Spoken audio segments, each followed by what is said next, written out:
Assalamu alaikum wa rahmatullahi wa barakatuh. Pasteur, comme Allah ne peut pas prévaloir sur Allah, bon, tu conjuguais le verbe prévaloir, ça me fatiguait. À un moment, tu as dit prévaloir. Le verbe, ça va prévaloir, c'est dans quel question? C'est en baoulé ou c'est en français? Ah, ok. Ah, d'accord. Sinon, on ne dit pas prévaloir. On dit prévaloir. Ok. Donc, Allah prévaut. Voilà. On dit prévaut, on ne dit pas prévaloir. Voilà. Donc, c'était pour dire que, en fait. Si Allah peut se prévaloir. Donc, peut-être que dans l'émotion, on peut se tromper. Dans l'émotion. On va appeler le Saint-Esprit pour qu'il n'ait plus d'émotion. Le Saint-Esprit dit Allah. Voilà, donc on ne veut plus d'émotion. Alors, merci. Maintenant, le simple fait de continuer le débat, sincèrement dire, c'est à cause de la foule qui est venue. C'est comme si tu as payé ticket, tu es rentré pour aller voir ton artiste et qu'on dit les malades. Tu es obligé d'épuiser les minutes quand même. Sinon, le débat, ça n'a pas lieu d'être. Sincèrement dit. Honnêtement, quand on écoute les arguments du pasteur, sincèrement, on sent que les arguments sont très faibles, plus que le coton. Mais obligé de rester pour sensibiliser les jeunes, toujours dans l'optique de leur montrer qu'on peut échanger fraternellement, on peut avoir des idées contradictoires sans pour autant aller à la main. Moi, je préfère sensibiliser les jeunes qui sont venus. Parce que pour le pasteur, c'est déjà fait. C'est une question d'honnêteté spirituelle, mais de lucidité. Comme il dit bien, les émotions sont là. On va prier à Allah que les émotions disparaissent et que la compréhension et la méditation fassent lieu. Voilà, prennent lieu et puis puissent utiliser et toucher notre homme de Dieu pour qu'ils comprennent ce que nous sommes en train de dire. Si on continue le débat, c'est pour montrer aussi à ces musulmans, à ces non-musulmans et à ces jeunes-là, au lieu de décider de faire de craindre Dieu, ont décidé de regarder la vie présente en agressant les gens sur les motos, en tuant des gens rien que pour du matériel, sachant bien que la mort que tu as donnée à l'autre, tôt ou tard, va t'arriver. Voilà pourquoi Allah dit, la mort que vous fuyez va certes vous attraper. Et vous allez comparaître devant celui-là même qui connaît le monde visible et invisible et il va vous informer de ce que vous avez fait. Que ce soit en cachette ou en public, car on donne la bonne compréhension. Alors toi qui ôtes la vie à quelqu'un aujourd'hui, sache que la vie, ta vie aussi te sera ôtée à un moment donné. Parce que tu n'es pas maître de toi. Tu n'es pas donné la vie, alors la vie que tu as ôtée à autrui te sera ôtée aussi un jour. Et tu vas comparaître devant Dieu. Et tu vas répondre de tes actions. Parce que chaque action que nous menons sont enregistrées par les anges. Et chaque action que nous menons, nous allons rendre témoignage de ces actions-là au jour de la résurrection.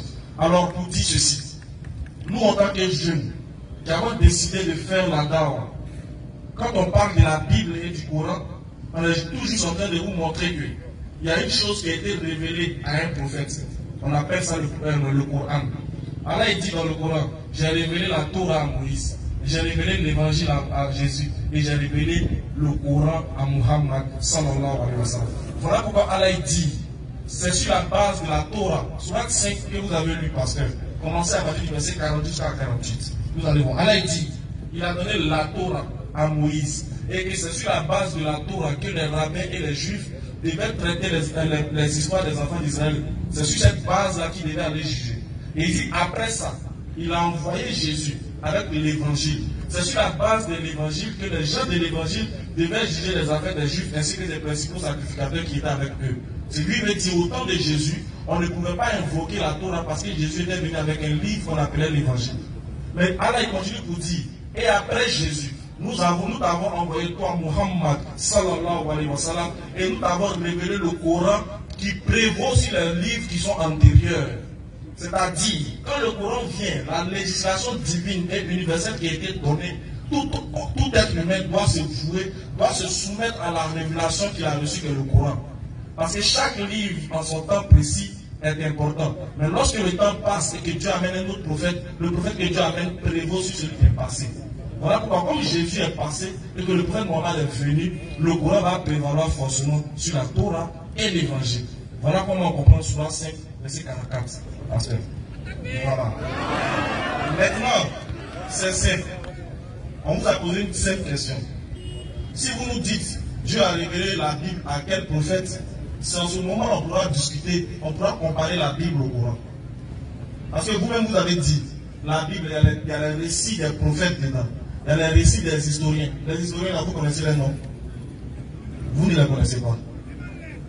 Si tu cites non un historien, tout à l'heure tu me baptises. Tu ne le connais pas. Je vais te montrer dans la Bible. Normalement, quand on dit la Bible est la parole de Dieu, on ne doit pas agiter, on ne doit pas retrancher. Mais nous, on a des Bibles ici où il y a des versets qui sont coupés. La question qu'on vous pose, qui a coupé les versets? Je veux que, pasteur, je vais vous lancer un défi devant les gens. Je veux que vous me lisez 1 Samuel chapitre 13. Lisez ça s'il vous plaît. Vous n'avez pas de Bible. Vous venez au chanson là-bas. Non, ça c'est moi qui vous donne. C'est-à-dire, je veux que, comme mes parents sont baoulés, je veux que de manière fraternelle, vous rendez service au peuple qui nous suit. Est-ce que vous pouvez lire, s'il vous plaît, avec toute humilité, tout le respect que j'ai pour vous, est-ce que vous pouvez lire 1 Samuel chapitre 13 pour nous, s'il vous plaît? Le premier verset seulement, ça me suffit. D'accord. Le pasteur Boots, il ne veut pas lire. On va prendre 1 Samuel chapitre 13. 1 Samuel 13, verset 1er. Pasteur, écoutez, tu vas voir ce qu'on appelle ça là. C'est pas parole de Dieu. On va te montrer là, on va te donner une preuve comme ça. Vas-y. Saül était âgé. La Bible dit, Saül, que Saul était âgé de... Point 1. Lorsqu'il devint roi. Moi, je veux que tu lises dans la Bible. Ils ont mis point 1. Donc, je veux savoir qui a oublié l'âge de Saül. C'est Dieu, ou bien c'est le commentateur, ou bien c'est l'Esprit Saint. Qui a oublié l'âge de Saül? Je veux que tu nous dises devant les gens à tout ici. Saül, il avait quel âge? Tu vois? Donc tu ne peux pas comparer ça au Coran. Voilà pourquoi on te dit, il faut faire attention. Le Coran, c'est facile de dire dans votre bouche, ce n'est pas la parole de Dieu. Mais c'est très difficile de démontrer que ce n'est pas la parole de Dieu. Toi-même, tu as dit, le Coran pour lire là, c'est pas facile, il ne faut pas parler sur la montagne. Est-ce que tu as bu? Tu n'as pas bu, comment tu as compris? Tu as raison. Le Coran, c'est pas facile pour comprendre. Ça, c'est vrai. Parce que le Coran dit qu'il s'adresse aux doués d'intelligence et à les personnes qui réfléchissent.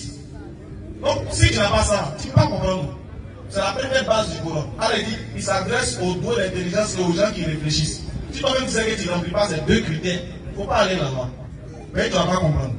Voilà. Maintenant, pour finir, on dit, pasteur, avant de dire quelque chose en public, il faut s'assurer qu'on a la capacité absolue de pouvoir démontrer ces dits. Pour autant, ça devient des propos lapidaires. On n'est pas là pour se lapider dans les propos. La Bible n'est pas, on n'est pas là pour ça. C'est toi-même qui as donné le thème. Non? On veut que tu prouves que ta parole que tu as, la Bible que tu as, est vraiment la parole de Dieu. Comme Moses l'a dit, selon la Bible, Dieu a créé la terre en 6 jours. Le 7e jour, il s'est reposé. Non? Bon, bizarrement, vous, c'est le 7e jour, vous partez à l'église dimanche. Vous me montrez dans la Bible où on dit d'aller à l'église dimanche. Tu vois?